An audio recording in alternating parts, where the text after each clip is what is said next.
Hello peeps, Julia Jordan, your favorite real estate agent. Everybody deserves to drive a Beamer, so today it's your treat. You're driving with me in Black Beauty. I haven't done a neighborhood drive-through in a while. Let me flip my camera.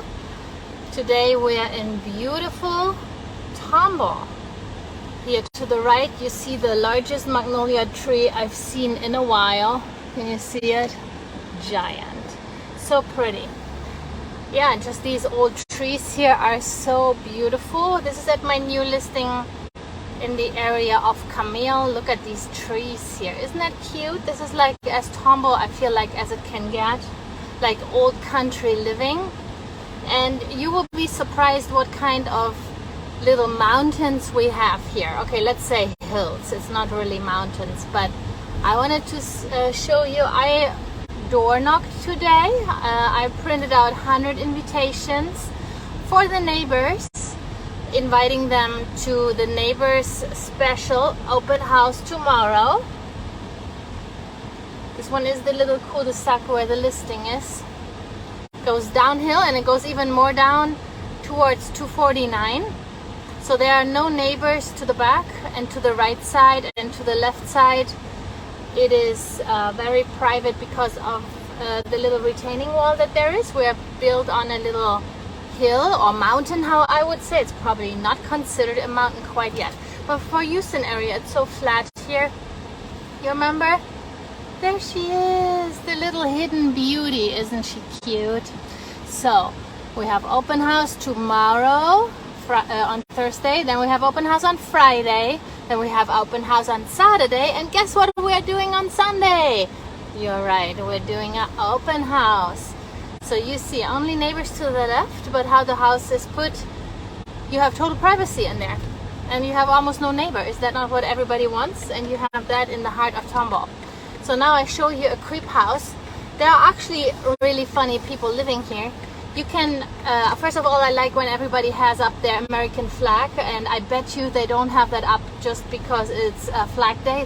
They're Tomballians. They have that up all year round. So all this neighborhood I walked. Can you imagine? It's like 150 degrees out there or so. So I walked here, and this was a house where I was thinking like, ooh, this is a little creepy. I don't know if I can do this. But then you know me. Then I did it. You know, I just do it. And I just say a little prayer to please not get killed. Yeah, this is her.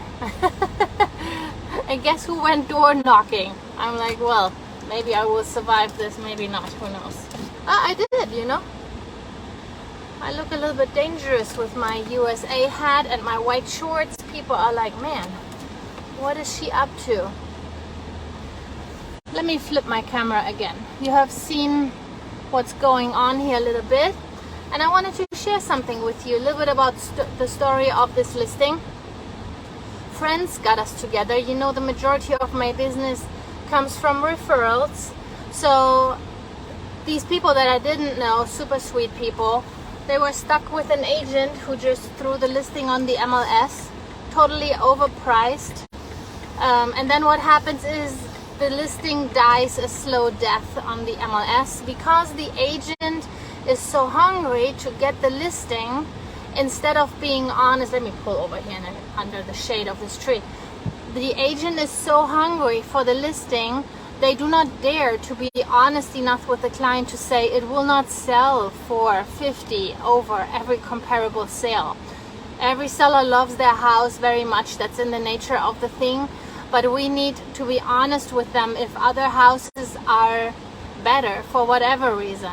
Location, condition, size, whatever, subdivision, we need to be honest with them. And I'm bloody honest with my clients. And the funny thing is, they all list with me. I have almost no fall through rate where people interview with me and then for whatever reason they don't like me or they think I'm not the right one for the job. Usually, I don't know what my percentage is, but almost 100% of people that I talk to that want to buy or sell, they're stuck with me. And then I help them, and then they get taken care of, and we knock them out and take care of the next family. Okay, so because it doesn't make sense to sit long on it for nobody, not for the seller and definitely not for the agent. So this listing was dying a slow death on the MLS, and it was literally that the agent was not willing to release the client. If anyone doesn't want to work with me during the listing and signals, hey, we wanted to buy a house but we don't like you no more, guess what, I also don't like you anymore right now, and we ended right now, right here. Doesn't happen very often, but if that happens, I don't hold anyone hostage. Like, I don't force anyone to work with me. If you work with me, only because you love me and I love you, and that's how it needs to be. I always say it's like putting an engagement ring on the finger. You don't need to marry me, but for the time while we work together, we are engaged and we're exclusive. Okie dokie. So that was here the case, and finally they found an agreement with the agent to be released. And now my job is to sell it before the summer is over. And these peeps, they're like worn out, you know, they just want to have it sold, and they have certain numbers that they need to be making for whatever reason, doesn't matter. So now my job is to sell this baby.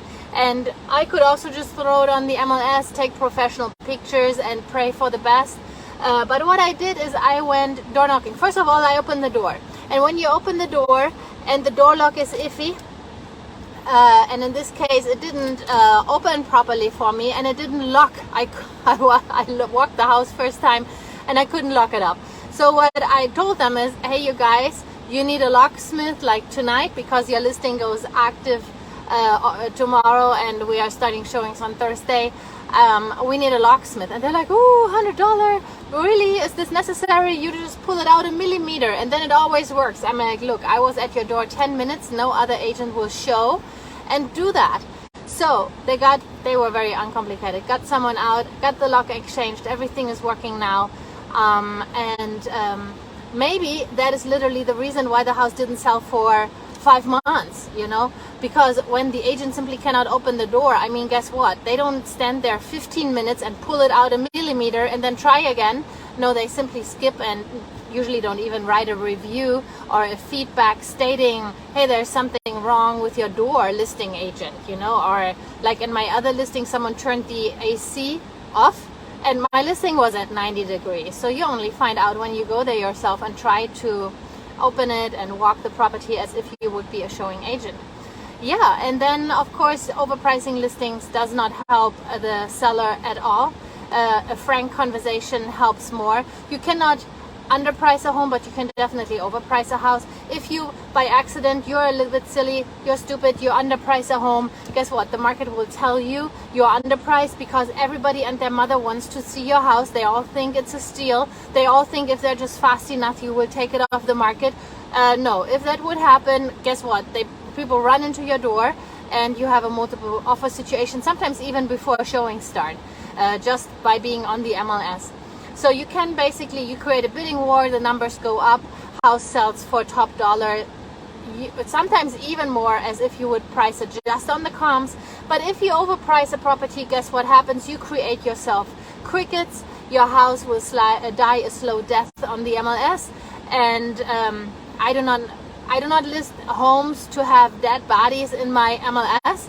I list homes to move them, to sell them, to make my seller happy, to clap myself on the shoulder, move on to the next family, okay? Because it simply financially doesn't make sense for the seller to sit on it and wait for that crazy buyer. Because imagine that crazy buyer comes and the crazy buyer pays you 100K over any comp in the neighborhood or whatever. The appraisal, 99% of buyers are buying with financing, maybe a little bit less. And they will have an appraisal. The lender will send an appraiser out to get an opinion of the price in that neighborhood. And if the appraiser says, well, we're 100K over out of the water, they will simply not land on this property. So guess what? You as a seller have to come down anyways.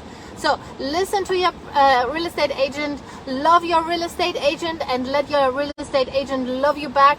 All on the base of an engagement ring. The moment that thing is sold, we're separated, we're breaking up. We can stay friends, but the engagement ring comes off, you're free again. But that's how we sell houses. And today we're here in Tomball, Zion, how you even say it as American, Zion, and 249 area we are. If you need a beautiful, fully updated 4-bedroom, let me know. By surprise, I have one in my portfolio, okay? I have one to sell right now. So if you have any real estate questions, if you want to buy or sell, if you want to just chat about real estate, about things that are smart and that are not smart, let me know. 832-444-4923. And I am checking out. I'm coming back to life here in Black Beauty's AC. There was a hard walk for 1.5 hours getting all these flyers to all these doors. I take a quick check on my lockbox. We got the lock exchanged, and I double check that this key is working now. And then we are ready. We took professional pictures this afternoon. Photographer went in. I take the key out of one lockbox with a number lock for the photographer, put it in the super safe lockbox for all the agent and everybody licensed, and then let's get this baby sold. It has been 5 months with the other agent. We got no time for that. Checking out Julia Jordan, your favorite real estate agent. Bye bye, you guys.